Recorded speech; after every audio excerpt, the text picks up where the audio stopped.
دا د یو غیر دولتي تنظیم لخوا په پېښور کې ښځو ته تربیه ورکول کیږي چې څنګه د میډیا د لارې خپلې مسلې راپورته کړي. دې غونډه کې زیاتې ګډونوالې د پېښور پوهنتون سره تعلق لرونکي زده کوونکي دي.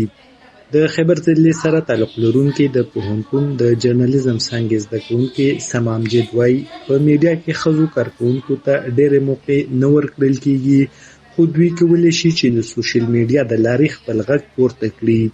د ښځو دا د مسلې دي چې په هغو باندې کوم تشدد کورونو کې کېږي، خو هغو په دا اوازونه نشي اوچتولی او خاوندان هم د هغو اواز دبایدلو چې څومره کوشش کولی شي هماغومره یې کوي.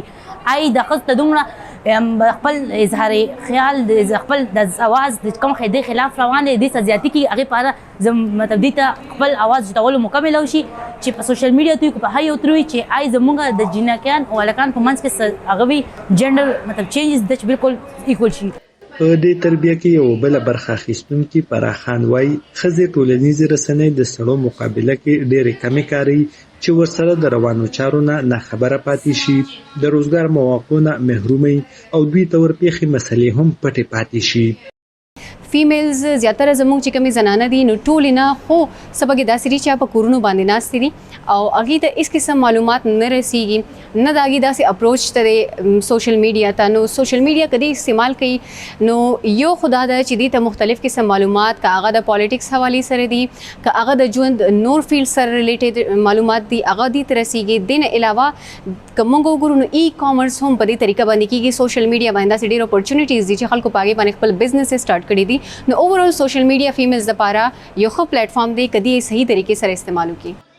د تربیې ورکوونکو وینا وه چې پاکستان کې د ټولنیزو رسنیو ورځ تر بله اهمیت زیاتیږي او ښځو ته هم پکار دی چې دغې کې خپله برخه واچوي. د پېښور پوهنتون زده کوونکي یسرا ارشد وایي د ښځو ډېرې مسلې داسې دي چې هغه سړي د میډیا او سوشل میډیا د لارې نه رامخې ته کوي، نو ځکه ښځو ته پکار دی چې دوی خپلې مسلې پخپله راپورته کړي. ډېرې مسلې دي خو ټول چې کومه کامن ده هراسمنټ ایشو ده او هغه من چې کوم دي هغه خبره هغه شی نه هایلایټ کوي ځکه چې په هغوی هغې باندې خپله شرمېږي، نو ځکه هغه سټوریز نه هایلایټ کېږي. اولې نه لیډیز خپل رایټ دپاره خپله سټینډ اخیستی شي، دا مسلې خپله سالف کولی شي. د دې مسلو حل صرف په چوپه خوله نه دی، بهر به راوځي خپله مسله به خپله په سوشل میډیا تھرو هایلایټ کوي.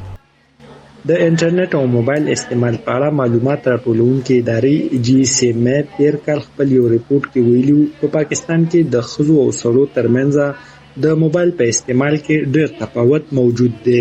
په ملک کې 50% ښځې موبایل استعمال ته لاسرسی لري او 80% سړي موبایل استعمالوي، خو په دې کې فقط 19% ښځې د موبایل د انټرنیټ استعمال کوي.